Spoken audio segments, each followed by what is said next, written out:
যারা তোমার কাছে সরলতার সুযোগ নিয়ে আসবে, দেখবে মিঠা মিঠা কথা, চোখের চাহনি তার নরম নরম, মানে হাসিতেই তোমাকে গলিয়ে দেবে। ঠিক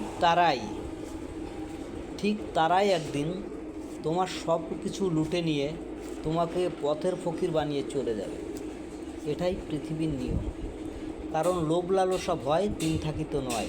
তা যাদের লোভ আছে, লালসা আছে, ভয় নেই, লোভ আছে, লালসা আছে, ভয় নেই, ঠিক তারা সংসার করতে আসে না। তারা আসে ইনভেস্ট নিতে, পয়সা বা ধন সম্পদের আশায় আসে। তারা কিন্তু প্রকৃত সংসারী নয়। আপনারা একটা দিক খেয়াল করে দেখবেন, এদের বংশগত প্রবলেম আছে, এদের রক্তের সমস্যা আছে, যার জন্য আমি প্রত্যেককে বলবো, আপনারা ছেলে মেয়েকে বিবাহ দেওয়ার আগে যৌতুকের লোভ করবেন না। মেয়ের বংশীয় কালচার দেখবেন, মেয়ের মা অথবা আত্মীয় স্বজনের রক্তে কোনো প্রবলেম আছে নাকি এটা দেখবেন।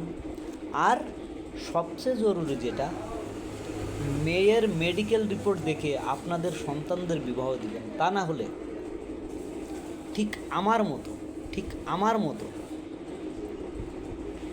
যার সঙ্গে বিবাহ দিবেন তার জীবনটা জ্বলে পুড়ে ছারখার হয়ে যাবে। সে আর কখনো উঠে দাঁড়াতে পারবে না। ঠিক আছে, সে আর কখনো উঠে দাঁড়াতে পারবে না, সে সুস্থভাবে চলতে পারবে না। এমন একটা সময় আসবে তার, হয় হার্ট অ্যাটাক করবে, না হলে পথে ঘাটে পড়ে মরবে। কেন আপনারা এটা করবেন? অতএব সন্ততিদের বিবাহ দিতে গেলে অবশ্যই মেয়ের বংশীয় কালচার দেখতে হবে, মেয়ের মা বাবার কালচার দেখতে হবে, মেয়ের মা বাবা কেমন ছিল, কী দেখি এগুলো দেখতে হবে, এবং মেয়ের মেডিকেল রিপোর্টও দেখতে হবে। এগুলো দেখার পরে আপনারা বিবাহ দিন। অবশ্যই সেই সন্ততি সুখী হবে।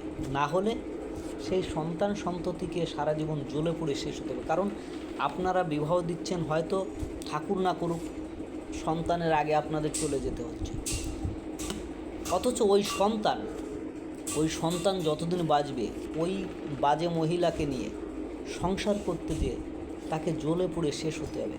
কারণ ওই বাজে মহিলা তো আসবে টাকা পয়সা নিতে, ধন সম্পদ নিতে, সম্পত্তি নিতে। তো এইগুলো আপনারা কেউ করবেন না দয়া করে, এটা আমার রিকোয়েস্ট। আমি ভুক্তভোগী তাই আপনাদের বলছি। অর্থাৎ আশা করি আপনারা আমার কথাটা বুঝেছেন, এবং মেয়ের মেডিকেল রিপোর্ট অনিবার্য দেখা উচিত, দেখে আপনারা সন্ততিদের বিয়ে করাবেন। আপনাদের সবাইকে SR প্লাবন ব্লগে স্বাগত। আপনারা সবাই ভালো থাকবেন, সুন্দর থাকবেন, সুস্থ থাকবেন। আমার চ্যানেলটি লাইক, কমেন্ট, শেয়ার করে সবাইকে দেখার সুযোগ করে দেবেন। আমার পাশে থাকবেন। নমস্কার।